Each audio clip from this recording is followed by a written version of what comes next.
another episode of Enthusiastically Spiritual. I'm your host, Teresa. So we are all unique souls walking our unique paths. The path that we express our uniqueness to, me, is one of the most exciting aspects of our journey. As we move through our journey, it's often layered with obstacles, some challenges that may lead us into the feelings of unhappiness, some doubt, anxiety, and some fears. I feel it's our mission while we're here to find that support through our journeys, especially those times when things are not all rainbows and unicorns. You know what I'm talking about? So that's where my guest comes in today. Her name is Karen Salmansohn, and she has a masterful ability to take real life situations and bring them forth through her books, posts, video courses that I'm telling you are straight to the point and makes you say, hell's yes to that. And I want some of what she's got. For over 25 years, Karen Salmansohn has been a multi-best-selling author with 2 million books sold globally. Plus, she's a founder of a popular high traffic and high domain authority personal development website called notsalmon.com. She has over 1.5 million social media followers and 90K newsletter subscribers. Karen began her career working in New York top advertising agencies, Young and Rubicam, J. Walter Thompson, McCann Erickson, etc. She won CLIOs her first year in the business and became a senior creative director in her 20s. She quit because she was passionate about using her skills as a writer and designer to author books and screenplays. Her first book was a funny novel she sold to St. Martin's Press, which received rave reviews from the comedians Jon Stewart and Rita Rudner, as well as Publisher Weekly, Marie Claire, LA Times, Entertainment Weekly, Chicago Tribune, and others. Her novel was also optioned by Miramax to be a movie starring Marisa Tomei. She then also received TV development deals from Miramax, Burlstein Gray, NBC, Nickelodeon, and MTV. Soon after, Karen began writing a range of psychological nonfiction books she called Self-Help for People Who Wouldn't Be Caught Dead Doing Self-Help, because they merged psychology with stylish graphics and feisty humor. Her first book of its kind was called How to Be Happy, Damn It, and became an instant bestseller, selling 350,000 copies. It's been highly recommended on Oprah and Psychology Today, who each invited her to become an online columnist. Featured in her PBS documentary, This Emotional Life, and an Eminem music video. After this wildly successful book, she continued to author a variety of best-selling psychological books published by top publishing houses and recommended by Deepak Chopra, Madonna, Tony Robbins, Goldie Hawn, Peter Guber, Ariana Huffington, Tim Ferriss, Tony Heiss, and then some. In the last few years, Karen began creating video courses for personal development, which quickly became a very profitable venture, or profitable, whichever, right? As a result, Karen is now mainly focused on producing more of her successful video courses. She also has a half-finished second novel she is working on completing. Gosh, welcome, Karen. It's great to be here. I love your podcast, so I'm very happy to be, invited to be a guest. Well, I am so happy you're here because I love you too. And I met Karen back in 2020 when I was doing the Book Doulas Incubator course, and you came on as a guest speaker. And as soon as I saw you and heard what you're all about, I'm like, Tom and I need to work with you at tntspiritworks.com. So we did, and we worked with you for several months in your brand honey marketing, which was fabulous. We loved it. Thank you. You guys are great clients. It's fun to work with people who I truly believe in. And I think you guys are fabulous. Just great. Oh, you're super sweet. And I think too, like that enthusiasm, right? Like we have it, you have it, it's high. Like, how do we rock this together and get it out into the masses, right? Yeah, no, it's true. It's true. I mean, you're working with you definitely, behind the scenes, your fans should know this. You're just as enthusiastic and vibrant. Like that's who you are. It's so that's fun. It's fun to work with somebody who has that kind of energy, that vibrancy and all of that. Like it's like too. I'll have what she's having, from exactly. that movie. So we'll eat what each other's having, right, Karen? Right. Well, for myself, like I've always been this enthusiastic. Have you always been this way too? Yeah, even as a child. My mom tells this story, which I'll tell you, about when I first learned to walk and when my brother first learned to walk. I'm an older brother. And she said that, and it's so like, oh my God, you can tell who somebody is from when they're like a toddler, like those little details. So my brother started sooner than me, but he took a couple steps, fell down and cried and didn't try again for like the longest time. And then my mother said that I started like later, but it was if one day I just thought, today I'm going to decide to walk. Like that's how she describes it. And I got up and I took a couple steps and I fell down and I giggled and I picked myself up again. I fell down and I giggled. And all that day, this is my mother's story. I kept trying. And then by the end of the day, I was walking like she claims I learned in one day.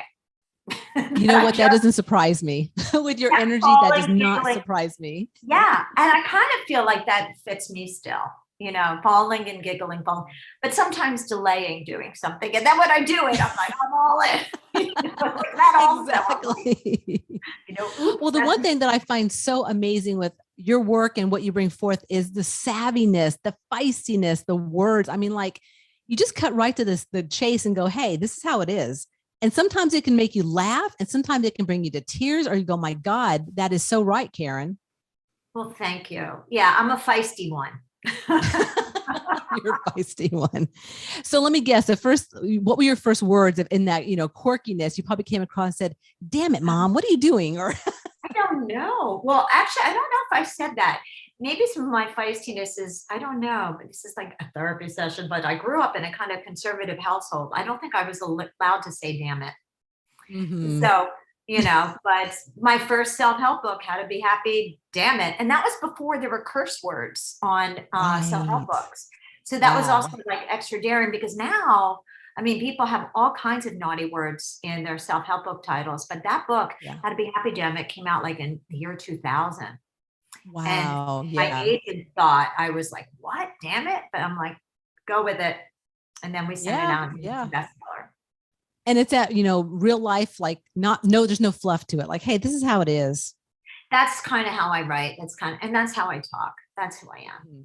Yeah, exactly. Yeah. And that's very, how you bring forth in everything. Yeah.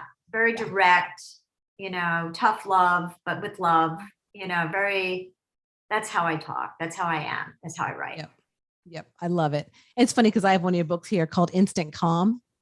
Oh yeah. And so know that, I'm a recovering hot, energetic mess. So this was the first book I was guided to get with yours. It is fabulous. It's full of all kinds of 2-minute meditations. And it's just a wonderful book. So that's how really all of your things are, your posts, your video courses, everything. Actually, following Instant Calm, even though it has the word calm in the title, actually secretly helps you to be more energized. It's like instant calm for now, and then extra energy later, because all of that energy that you waste on worry and regret and anxiety, you get it all back. And then you can channel it and focus it so much better in other things. Mm-hmm.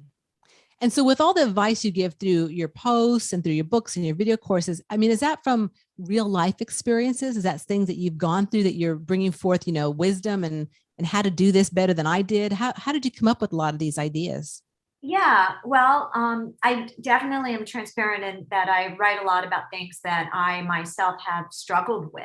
I'm a recovered anxiety sufferer, and my anxiety led me to emotional eating. And on my site, I have a whole course about how I, finally recovered from emotional eating, because that's where my anxiety went. Mm-hmm. And so I take what I'm learning.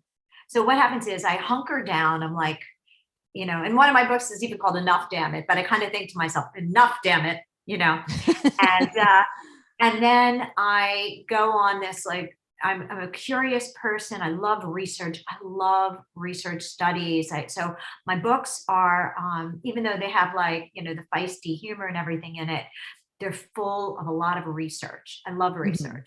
Mm-hmm. And so I share, but I think what I can do is, I think one of my skill sets is I can read like boring, complicated things, mm-hmm. and then write it up So it's fun and easy to understand in simple terms with like sometimes playful analogies. And so Right. I do all the boring reading for you. And Mhm. then I write it up and go, look, this is what's the most important thing. And then I feel like people learn better when things are written like with humor and with Yes. stylish images, it makes it Right. feel like less work or less scary, because changing is scary. Changing your ways and going into the land of the unfamiliar, and Mhm. even if unfamiliar is better, Mhm. it creates resistance. Right, definitely. And I mean, where we're at right now, and for myself, I believe as a soul, life is constant change until we're done and we move on to back out in the universe or whatever. But it's Yes. how to get through the change. That's what's important part for myself. And you offer just that, like you said, it's like really having those complex aspects of life made simple and a little more and much more palatable. And I love that. Well, thank you. Thank you.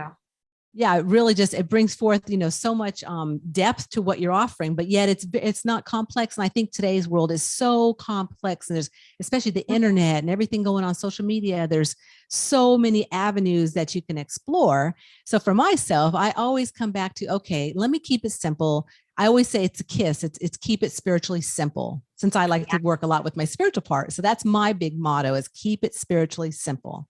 Yes, I agree with that, definitely. Yeah, because we have too much complex stuff going on. So how have you found where we're at collectively and what you have going on with your own life? How's things been working in that way? Well, you mean with the pandemic and Yes. everything like that. Well, it's you have to stay focused on, things hopefully are going to change, but dealing with it in the now is hard. And I have a son, and it can be really hard on kids in particular. Mhm. So one of my stress reducing tools for my son that makes it fun, that's like a quick example, Mhm. is when I would tell my son to breathe, like when he gets anxious about things, he'd be like, Mom, I don't know what that means. I don't know how to do that. And even a lot of adults are like, I don't. So what I did was I got him a pinwheel, Mhm. because kids like them and it's like fun. And a lot of the breathing is also about focus. Like really breath Mhm. work is I mean, breathing does help you just, biologically too, to change your mental state, but it's also psychologically with focus. So I got him a Mhm. pinwheel and I told him to blow on it for like 3 seconds and then pause for two, blow for three. And then his mind was focusing on the pinwheel spinning. And Wow. and then in between, so it was teaching him a breathing exercise, but it was Mhm. fun. It made it playful for him. Right. So that's a good tool for all the parents out there who have kids and I feel really empathic for all the kids that are out there dealing with this now, because this is their childhood. It's very, Right. you know, it, it's it's sad for me to think about that for him, because for a while he couldn't go out and play. And even though these kids Mhm. supposedly love video games, no, they want the human contact. There's Right. so that's how one of the ways that we dealt with it, and just trying to do as many fun things as we can, like learning to cook and do Mhm. recipes, and trying to find things that be like, I call it zigzagging, like, okay, this bad thing, but how can we like zigzag it to something good? Like if it weren't for, I Mm. mean, it's I don't know if I would say it evens out, but thanks to COVID, we discovered some new recipes. I don't know if it's like exactly balanced, but we're like, well, what can this bring us? Right. Looking at more optimistic than in the Yeah, and opposite what way. you can do, where your focus of control is, Mhm. 20% Right. on the problem, 80% on the solution, or things that you can control, or things that you can do, or Mhm. where the love is, where the happiness Right. is, aim your gaze at those things and your time and your energy at those things. And that's the one thing, like with your posts that you do on Instagram and Facebook, is there they're very profound, and they're right, like with what we're going through. And I just I pulled off one that you just recently had that was said, please know that although you might be struggling now, someday you will look back and realize that what you went through changed your life in many ways for the better. I just love that. Oh, thank you. That's because one of my core philosophies, quite frankly, I'm going to go a little deep here. Okay. Yeah. Is I believe that we're here on this planet to learn, and this I think we agree on actually, as I go deep on it, but it comes from a different, what I love, by the way, and I'm going to interrupt myself, is that people can have different backgrounds and then they have the same universal beliefs. So my background on it, I'll say, is weirdly from Aristotle, the Greek philosopher. Okay. And it's a different area, but it's merged with what your belief system is. And because I was a philosophy minor and I love philosophy, blah, blah, blah, whatever. So Aristotle says that we're here on this planet to learn lessons to help us to grow into our highest self. So everything that happens to you is here for your growth. And when you have that lens on things, it softens some of the blow, because what happens is you get curious, well, what's the lesson here? What's the hidden gift that might come from this, or the redirection that where I'm being brought? Like, again, the word zigzag. I talk to my son about that with that language, because that's good for kids. Like, well, let's look for the zigzag. Maybe this didn't happen because we're meant to go here. Maybe this did happen because we're meant to learn that. So I always tell him I even do it for like silly things. Like he sends me out to buy, this happened the other day, and he used the term to buy his favorite hummus, and they didn't have it. So I got him a tabbouleh salad, and he'd never had tabbouleh salad, and he loved it. And he's like, Mom, this was a zigzag, because I taught him that as vocabulary. So even for something like minor, like, they didn't have what you wanted to order to eat. Like, so you always have to be looking for life zigzags. Like maybe it's meant to take you somewhere else, and stay open. And so I believe that all struggles are here to help us to learn lessons, to help us to grow into our best selves. And that's just like my philosophy. Totally agree with you, Karen. And I believe too that, well, for myself, when I've had challenges, it's not until I've gone through it and I look back and then I start putting the pieces together. Oh, look where I'm at now, and look what I went through. And I just feel that's what the last 2 years are going to be like. We're going to go back and go, so what happened for you in those 20 to 22 or 23 or whatever it's going to be, which I hope it's only 2022 for, the majority of the primary aspect of it.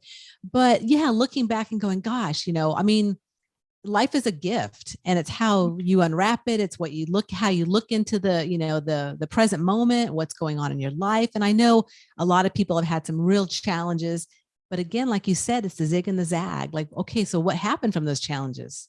What transpired? Yeah.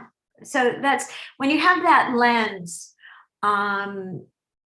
it stops you from feeling like stuck, or even have it changes. A lot of people could have lenses that become after a while so dirtied up with beliefs like, well, the universe sucks, or all people sucks, and that can then you become, I have like certain phrases for this, but like negative evidence collectors. And then you start looking for proof. The universe sucks. You see, and then you're out there being a negative evidence collector, more proof, more, you notice that more, it rises up. So